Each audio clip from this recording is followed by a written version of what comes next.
The Catholic Church's true teaching of heaven is it is eternal and constant adoration of God in His presence. And when I heard that, I was like, so you mean like church? Church kind of sucks. Kind of don't want to be there. Sounds like a raw deal, and very arrogant on the part of God, I might add. Like, what kind of asshole is God if that's His prize? It's like, he's just sitting there, he's like, I need some kind of reward. I need to give them something to prove to them that they did well in life.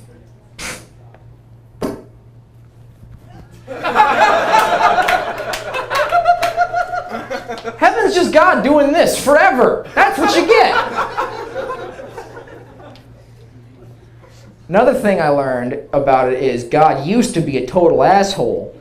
Jesus is pretty cool though, so like I want to know what happened there. My guess is like when Jesus went up to heaven, he's kind of like the cool guy there, and God doesn't want to seem square around this hip Jesus guy, so he just keeps him in line. Like every now and then, Jesus walks into God's house and he's like, God, what are you doing? He's like, nothing. I'm like, no, what do you, move over, let me see that. What'd you do to Africa?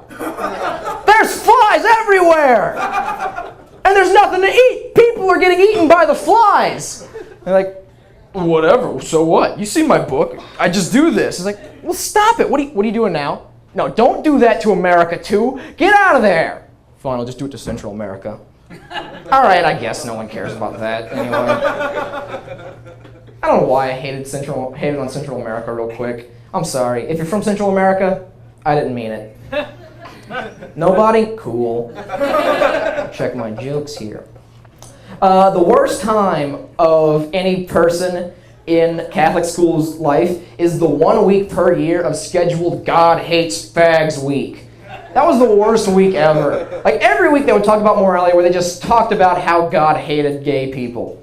And one weird comparison they said is the point of marriage is to emulate the Trinity, where the Father and Son's love creates the Holy Spirit. And Nick, can you tell me why gay marriage doesn't fit that? And I said, well, gay marriage kind of fits that perfectly, because Father and Son, that's two dudes right there, and their love is creating the third one. So I don't know what you're talking about.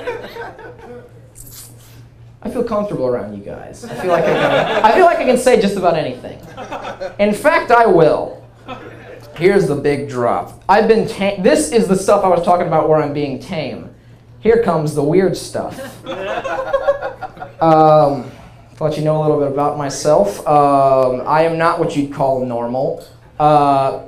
Psychologically, where I'm at in my life is I consider myself a woman trapped in a man's body. And the term for that up north is transgender. Down south, you guys don't have a word for it yet. You just sort of throw rocks at me and hope I go away. By the way, that 20% thing I said about my dad, all the way to 100. Just now, one fell swoop. It's cool though. Lots of comedians make jokes about their family being ashamed of them, so I figured love and comfort was just holding me back. I think it would be a good transition because I've never been very good at being a man. I've never been good at it. Like, I hate sports. I know nothing about cars, and I find regular Doritos spicy. It's just not right.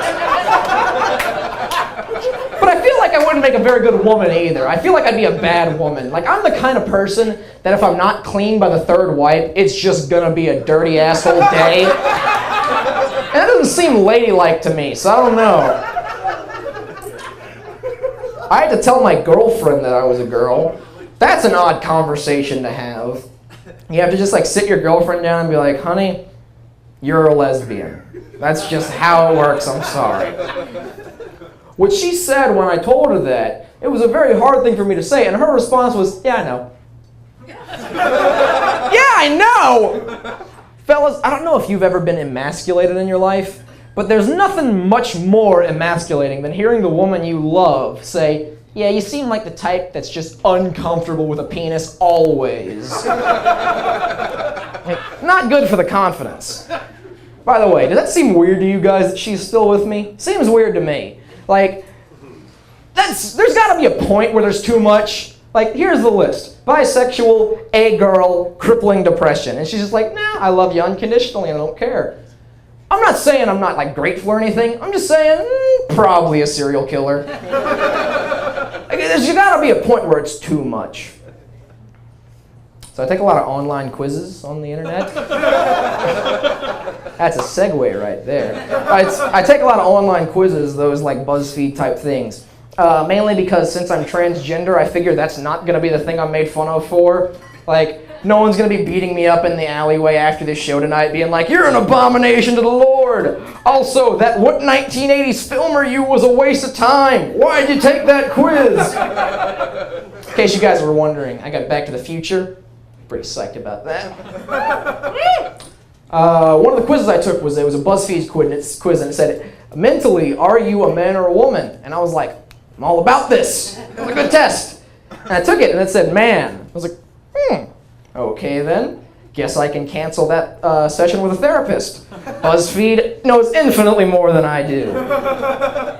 I'm about to start seeing a therapist, and I'm not sure what's going to come of it. I'm going to be very open-minded, and maybe she'll talk me out of it, but I hope she doesn't, because I've made some really good jokes about being transgender, so it'd just be bad for business. You know? People ask me, why don't you shave? Because you're a girl, so why don't you shave your face? And there's two reasons for that. One reason is it's just easier, like to look in the mirror and hate myself than to pick up a razor. It's just self-loathing is more passive, and I enjoy that. The other reason is my girlfriend told me her favorite physical trait of me is my facial hair, which is a little disheartening. The symbol of everything you find wrong with yourself being your lover's favorite part. It's either like I shave and I don't get sex anymore, or I keep it and I cry myself to sleep at night. Either way, I've got a box of tissues right by the bed. Telling your dad you're transgender, that's a weird conversation to have. How many people? You guys know what I'm talking about, right? Telling your dad you're a girl? Anyone? Anyone? No? All right, just me. That guy. It was a weird conversation. He just sort of looked at me and shook his head and he's like, I don't even have a son anymore. I said, thanks for understanding, man. So, you guys could probably have guessed by now, but I am a supporter of the LGBT community. I mean, I am the bacon and tomatoes of that community, so it just makes sense. But, yeah, my sexual orientation is so liberal, it came with a Starbucks gift card. I was like, what, you're that and that? Here, have an espresso.